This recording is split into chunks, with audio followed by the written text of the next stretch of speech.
Right, so making this design into a plastic object, first of all you need to output it as what they call an STL file.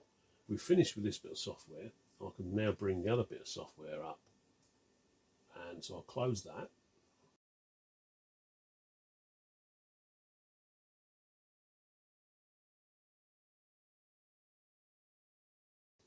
And this rectangle here is representing the build plate on the 3D printer. And what you do is you bring in this STL file now, and so we'll add some supports. So there's, you do that by this add support button here, and you can rotate the thing over, and you can zoom in to where you're trying to actually do things quite nicely. So I want to put a ring of dots, which will be supports in the plastic about every millimetre, all the way around the base of this. They don't have to be exactly right, and you can see the angle will change very, very slightly. But I know, having done this now a few times on chimneys, that you need this amount of support to get the definition of the curve at the bottom. And if you don't put this in, if you just accept the ones that they've got there to start off with, it falls off or it doesn't print properly. So I do this. It takes very, very little time, as you can see. Excuse me a minute. I'm just going to hydrate because I'm getting a bit dry. Right, and you can see I'm putting the supports all the way around the bottom. And I'm also going to put a little bit further down, put a ring of about 10 or so, just to sort of help it anchor itself. Now there's sort of 9 or 10 there. If I swing that round now, you can see those. This is the raft, this thick thing at the bottom, and you can see I've got some shaped parts supporting all of that. Now I also know that this part here that sticks out might fall off, so it doesn't need many, but it needs some support up there. So you can click up, and anywhere where you get this green part here, you can click and it will put the support in. Now that's in the wrong place, so you can, again, you can delete them. Right, and I want them around the very, very rim. Now there's one there about 120 degrees, so I'll just put 3 in, sort of there, swing it round, one about there. There we go. So, and that's about it. What you then do is what we call slice. So this now chops this across horizontally into layers that are 0.03 of a millimetre thick, right the way up its height and all the rest of it, and it's those that are then fed to the 3D printer. So it's got 1062 layers, so it takes 4 hours and 10 minutes to actually print, and that's saved. I now save that onto a USB stick and take it over to the printer.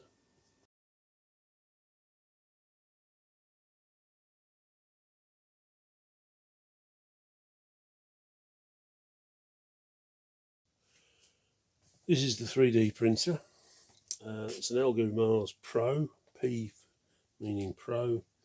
I've transferred the design from the slicing software on the USB stick, this green thing that's sticking out the front of the machine, and I'll just talk you through this machine now.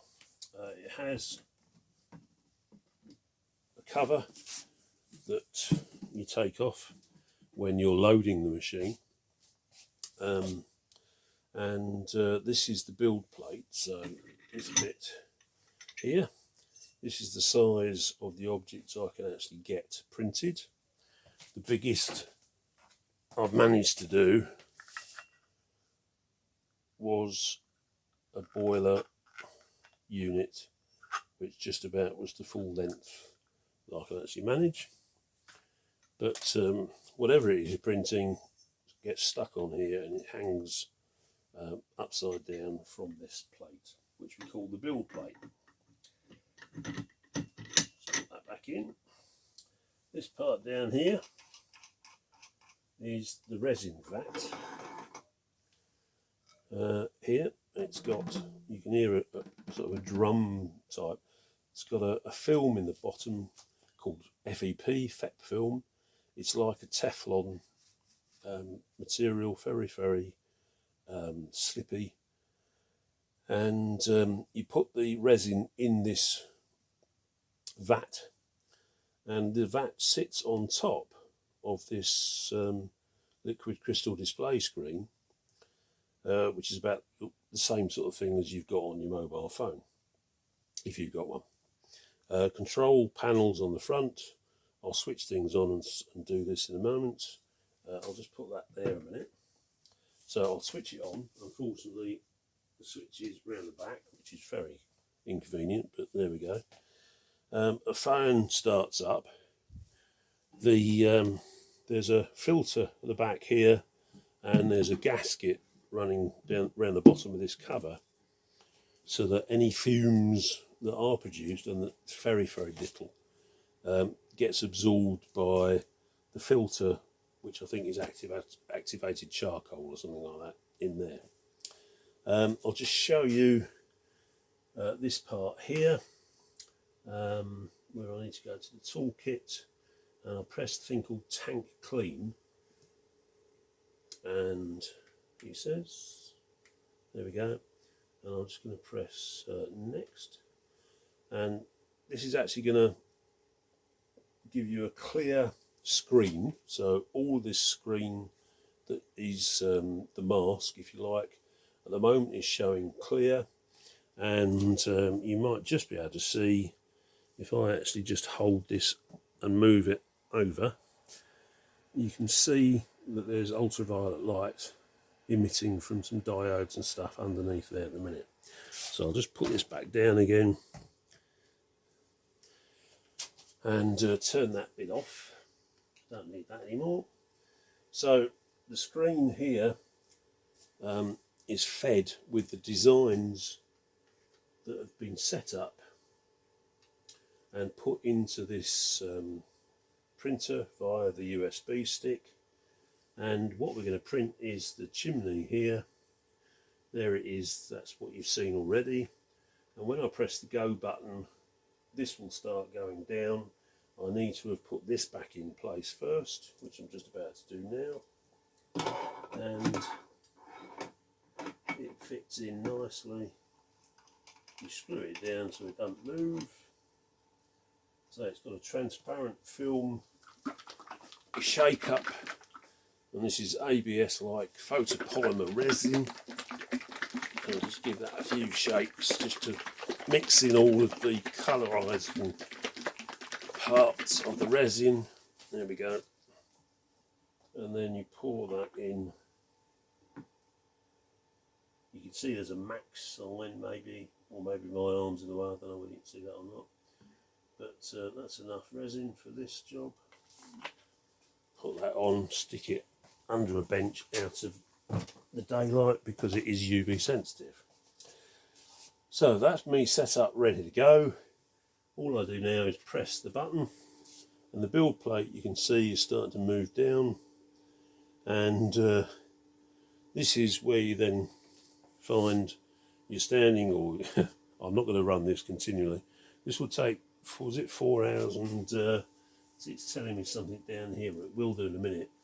It's just over 4 hours, I think it is, to print that chimney, a resolution of 0.03 millimeters per layer. And I've already discussed that when we were doing the slicing software, so I'm not going to repeat all that again. So you can see this is going down into the vat of liquid resin, keeps going until it almost touches the FEP film at the bottom, and then it rises a little bit, then it goes back down, and then on here you can see a shape suddenly appeared, and that's the clear part now of the LCD screen underneath the FET film, underneath the resin, and it's allowing the ultraviolet light to protrude through that shape and set itself onto the bottom of the build plate. And it'll do that on each of the layers that have been created through the slicing software for the next 4 hours and 10 minutes. Now, we always do this with the cover on, because especially on a bright sunny day, not that it's particularly bright and sunny at the moment, but on a bright sunny day, the natural ultraviolet light from the sun will cure the resin in that vat. So we don't want that to happen, and this red cover cuts out that ultraviolet light.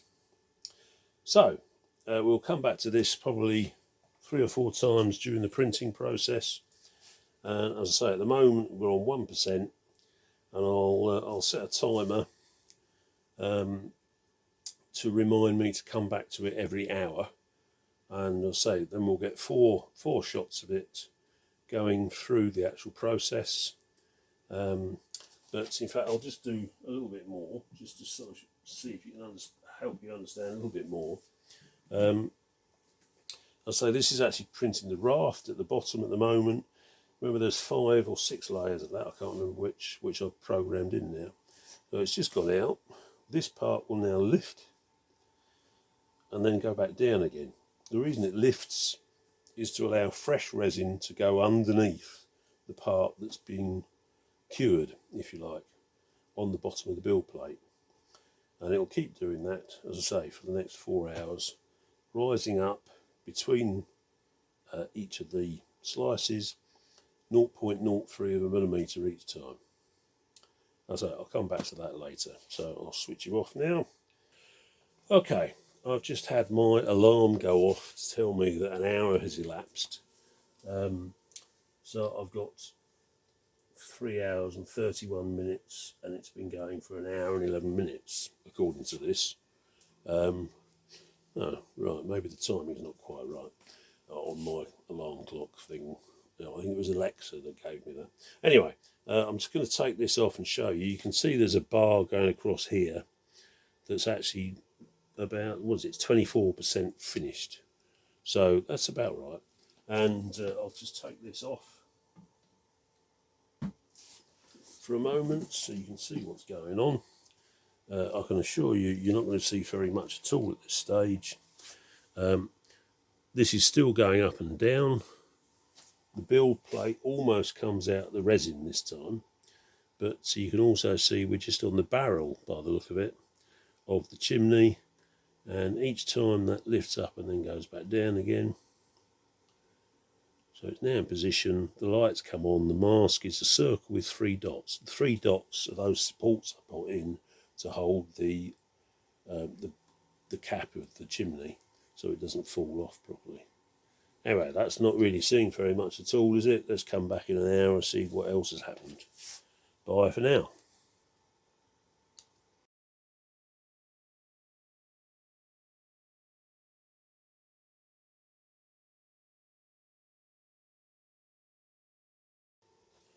Okay, we're another hour in. We're now at 94% complete. Let's take that off and have a look, see what we can see. Still doing the barrel. You can see there I think it's doing part of the cap now. And if I get down here, I can actually see some of that now as well. So let's see if I can actually can I zoom you in to see that? Let's see if I can zoom this. Yep, right. So, can you see anything underneath there?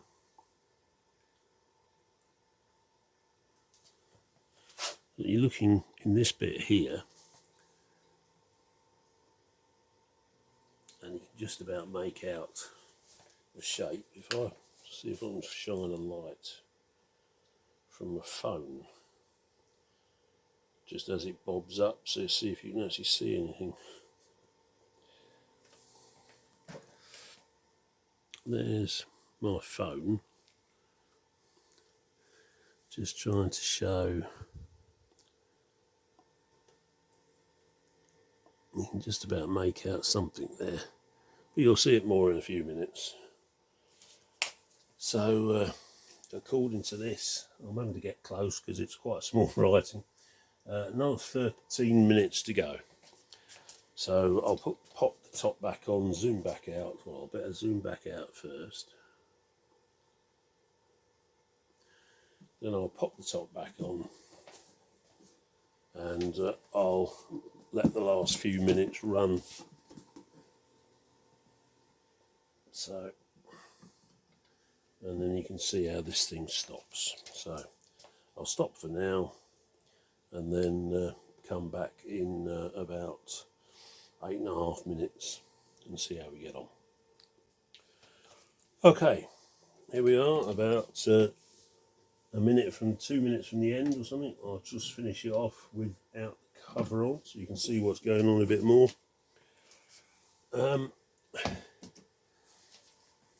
You can see as this comes up now, it's quite a long way above the actual surface of the vat, and you might just be able to see under there, between that just coming out of the vat, you might just be able to see that there is a object in there in the shadows, unfortunately.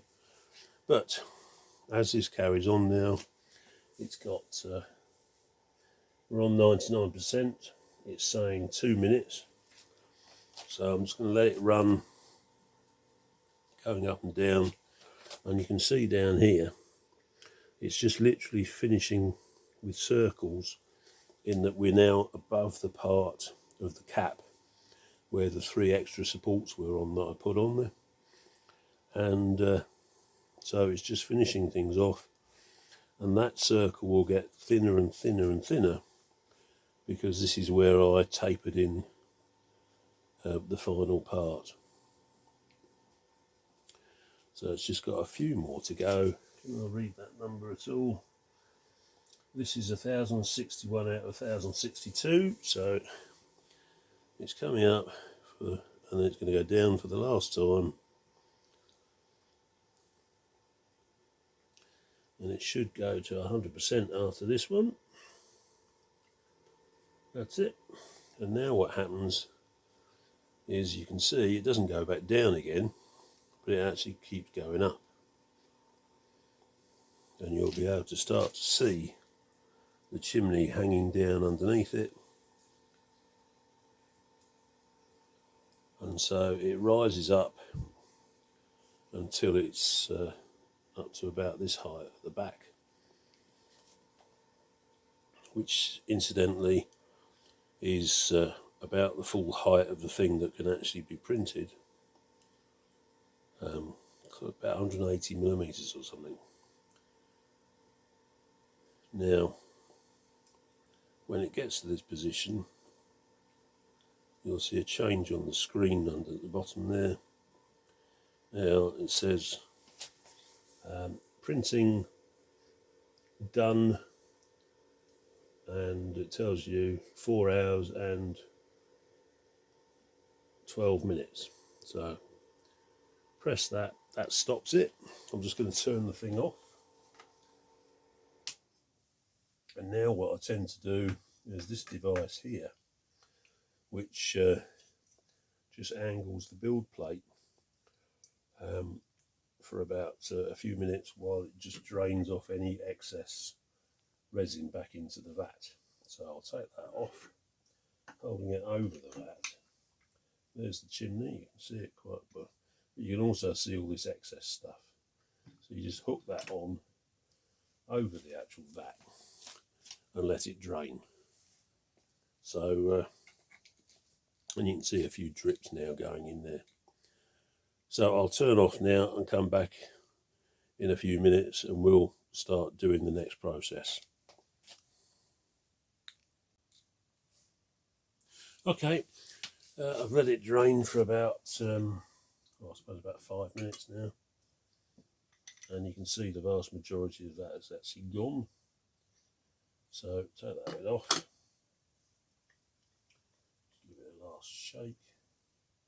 nothing moving on that. So I'm just going to switch you off again, and I shall be moving round to the other side of the workshop where I've set up the cleaning stuff. Right, this is the Elegoo Wash and Cure. The yellow box this time stops the curing lights affecting you, and they're not needed for this bit, the first bit.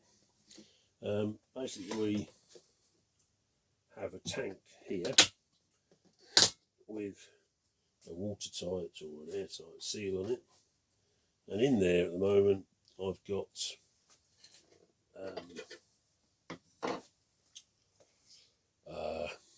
IPA, so the isopropyl alcohol, and you can see I've got about 150 millilitres in there at the moment. This just sits on here, and you switch things on at the back, and there are two modes. That thing there is a light. If I switch modes,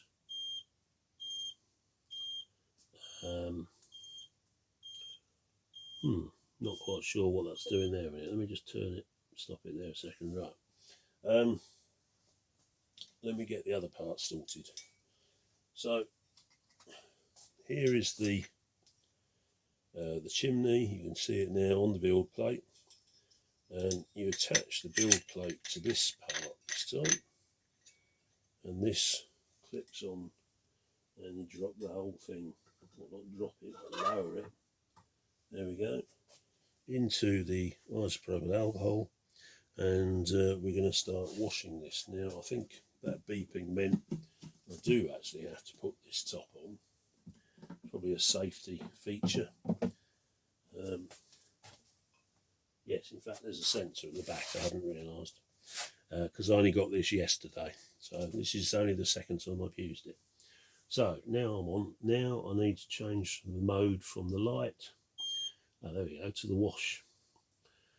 And what this is going to do is, in there is an impeller, and when I give it 30 seconds and I press go, it starts up. It swirls, as you can see, the IPA, so it's cleaning not only the build plate but the actual thing that's stuck on it as well, and halfway through the time it reverses direction. Seems to make a bit of a noise, doesn't it? But there we go. So it's cleaning and rinsing off all the excess resin and stuff. I'll give it another couple of minutes actually.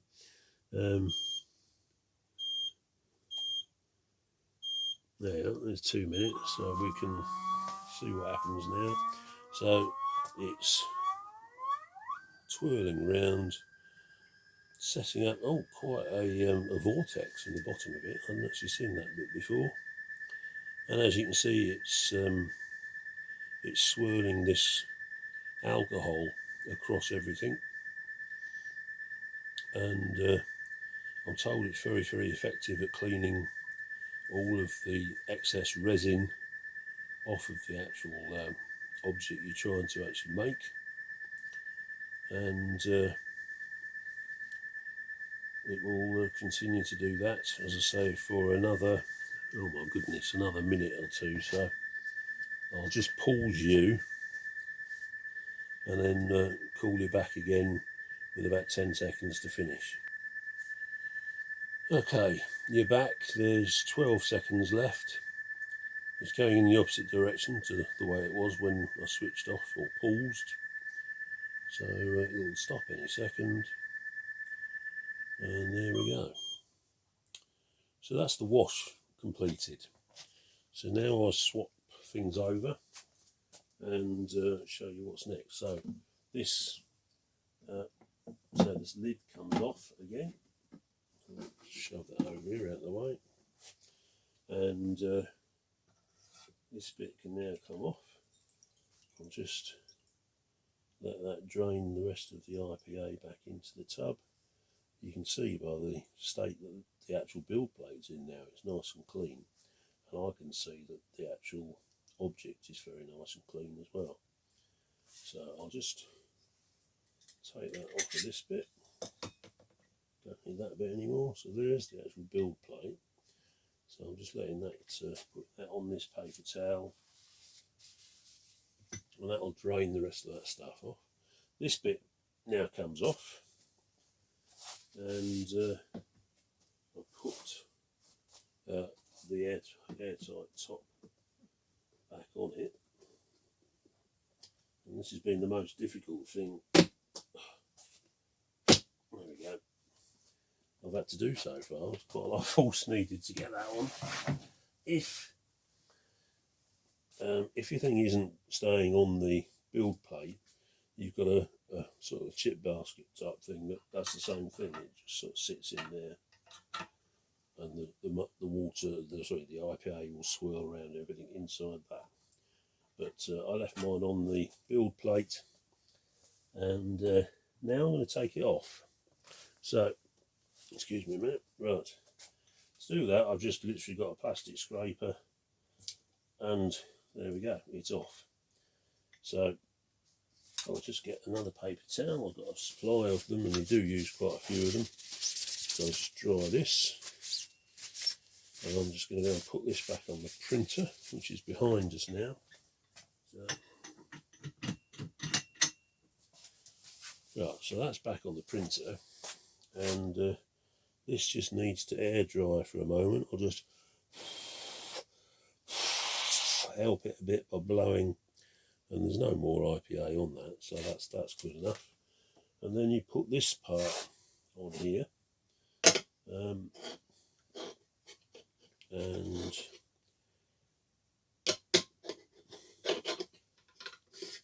there we go. No, quite, that's on now, and you just put your object you're wanting to now cure, because in these are LEDs at the back there with UV light, and so you put this on this time to stop the UV light affecting you. Switch modes to the light, and that needs a couple of minutes, maybe 3 actually. So I'll just start that off. I'll turn you off in a minute and pause you, but you can see the lights are on, and the platform slowly turns. There are 2 slightly different LEDs, slightly different wavelengths, to ensure that the object gets fully cured. And I say that will go around for 3 minutes in total. That's at half a minute already, and you can see by the fact it's on a turntable, all sides of it will get cured by being exposed to the ultraviolet light coming off the LEDs. So that hardens the resin again, in that it's been hardened once in the printer, and then this sort of just finishes the thing off and changes the characteristic of it so that it becomes more like ABS. And it is, quite remarkable just how close to ABS it actually sort of feels, and works with tools and things like that. In the meantime, I can clean the machine, the printer, because the vat needs to have the excess resin poured back into the bottle. Here's the bottle again. So I can open that. And you have a paper filter with a nylon mesh, something like 10 microns or something, so it's quite small. Poke the thing in like that. And I'm just getting the vat from the printer.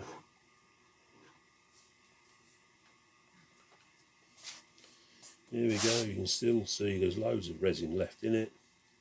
So I just pour that lot back in through the filter into the bottle, and the filter's there just in case there is any parts that have been left in the actual in the vat, or if something's actually happened and the thing hasn't quite printed properly, which occasionally happens if you don't have enough supports, or sometimes it's to do with the temperature, things like that. All sorts of actual variables on this stuff, and gradually you learn how to do the various things. Right, you see that's now finished, and I'm still standing here now, letting this drain. So what I tend to do normally is help it along.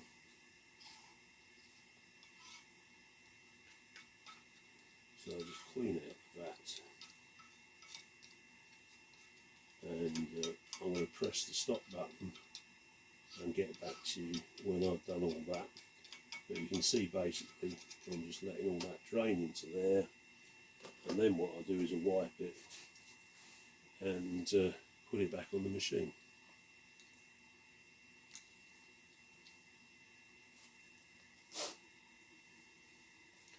No, that was supposed to stop you. I'll press again.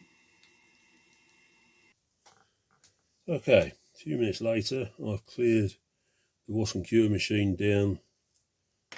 Need to change my glasses, and so I've now got this chimney. It's still got all the supports on, so what do we do about that? Well, you get a given set of these with the machine, and you just clip these off. I'm just leaving a very little bit on. I'll clean that off with a scalpel or something afterwards. These can actually just be broken off, and then you're left with the base, and sometimes there we are, you can just literally flex it very, very slightly, because the supports are so thin at the end where they actually touch the base. You can probably just about see they virtually go down to about 0.2 of a millimetre, so very, very thin, and they just pull away, and there's a tiny little bit left on there. But if I then trim these little bits I left on, you can see I've almost got a perfect chimney that's dry, it's cured, and it's looks very nice. If I bring it up a bit closer, you can see all the way through it. I'm not sure I showed you how to actually put the hole all the way through, and it's very, very smooth. The only place I can see any lines on it at all are right on the very, very top, where it's got that slight curve going in, and it's not very big, so that I can count 1, 2, 3, 4. I think it is 4 little rings on that, which are 0.03 millimeters per ring. Means there's not very much to it. This is the boiler unit and the smoke box unit that I printed prior to this. I've just chopped the chimney, and do I roll the chair across it? No, I've managed to pick it up without smashing it to smithereens. What I've actually done, let's just take the boiler bit off. So I've just got the smoke box and the front splashers. And as I was designing this, I intersected the base of this with this, so that with any luck it should fit in there virtually perfectly and be upright when it's actually in it. I probably need to just sort of clean the bottom of this up very, very, very slightly. Oh, I've got a file just handy. Yep, I've got a half round needle file, which I'm just going to run very gently over the base, because it's got a few little bits of support material still on it, and that feels a lot better. So hopefully that'll just say sit in there, and probably if I put a bit of blue tack on it or something like that. But you can see that the so you can see now that the shape fits the sides and the end profile of, you know, the radius and stuff of the smoke box perfectly. And when I've done a little bit more cleaning up, it will sit in there, and I will have what I tried to start off designing, which was a chimney for Gladstone. So quite a lot's gone on there. I've taken you through from the beginning, looking at the source material, going through the 3D design, showing you how I transferred that into Chitubox, which is the slicing software, and then taking that file, putting it onto the 3D printer, and printing it, cleaning it, curing it, and just taking the supports off. And so I'm very pleased with that. Captures the look of the chimney very well. Maybe if I hold this up behind it, you can see the flares on it a little bit better. I'm very happy with that.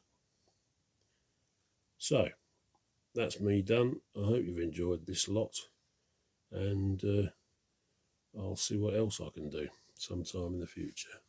Thanks a lot. Ian MacCormac signing off.